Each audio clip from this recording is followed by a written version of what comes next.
Hello, I'm John Christensen, Principal of Harcourts Taranaki. We run Harcourts offices in New Plymouth, Bell Block, Stratford and Inglewood. The current world economic meltdown and its effects on our local property market are causing difficulty and confusion for our selling clients. I'd like to take 10 minutes of your time and explain what these events mean to your property sale and how best to deal with these issues today. It's important we make some adjustments to the way we approach what is becoming a depressed market. We still have buyer activity and we're still selling property.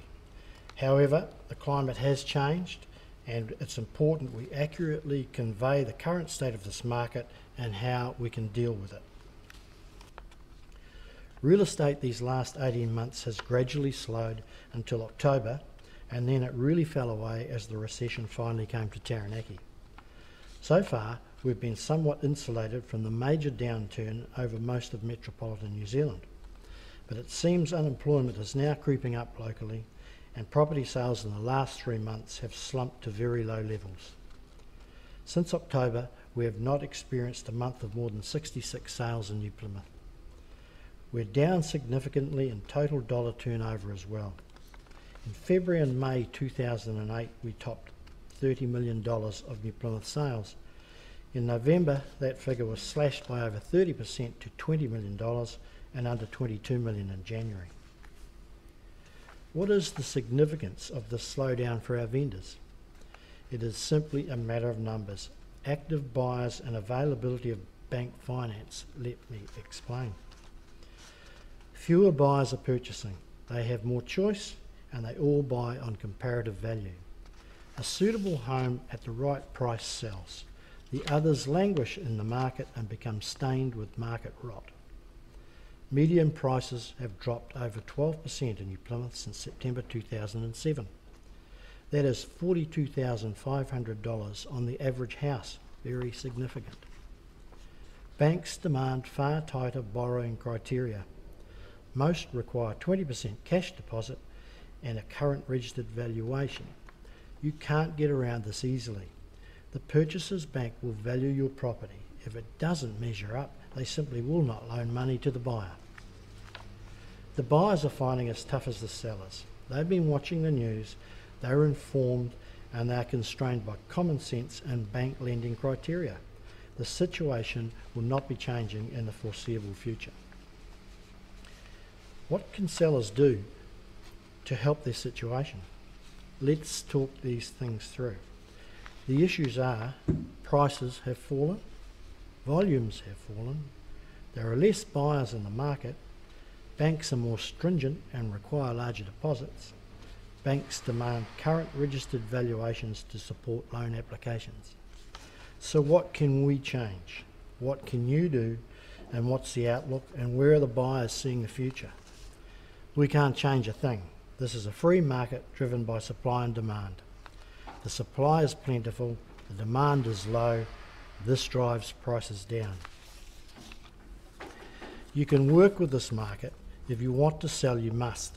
A market adjustment is called for, an urgent review of price and an urgent review of marketing. The outlook, I'm afraid, is for more of the same.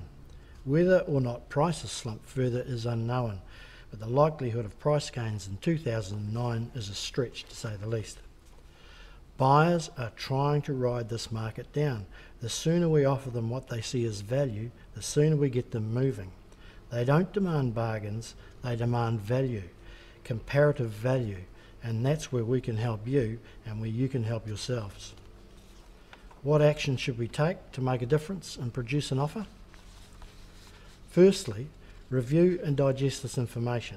It's not designed to scare you, but to inform you. Look at it with your sales agent and discuss the issues.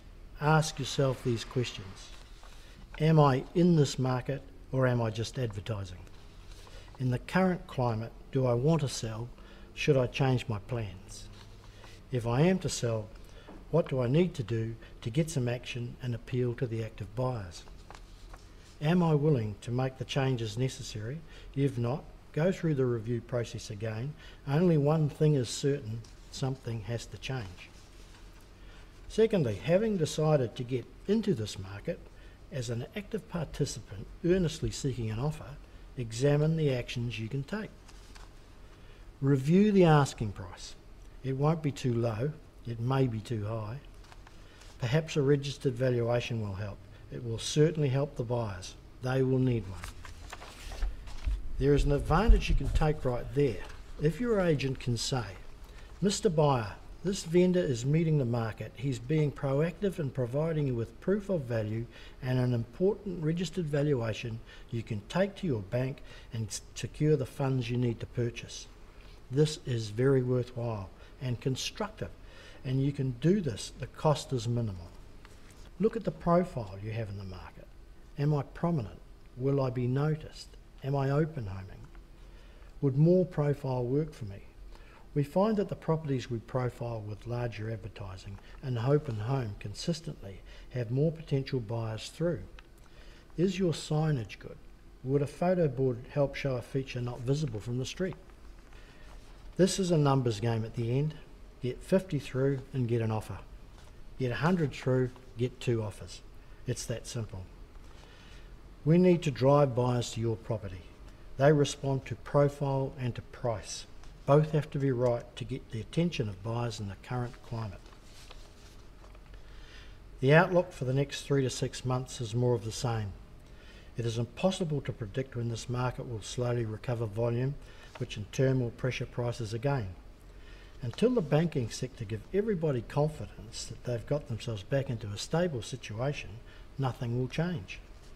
When that will be is anybody's guess. I'm sure we'll see recovery in 2009 sometime, but it will be some months away yet. There is some good out of all of this for those of you who are taking the opportunity to trade up in value. If you're selling to buy, the market really doesn't matter.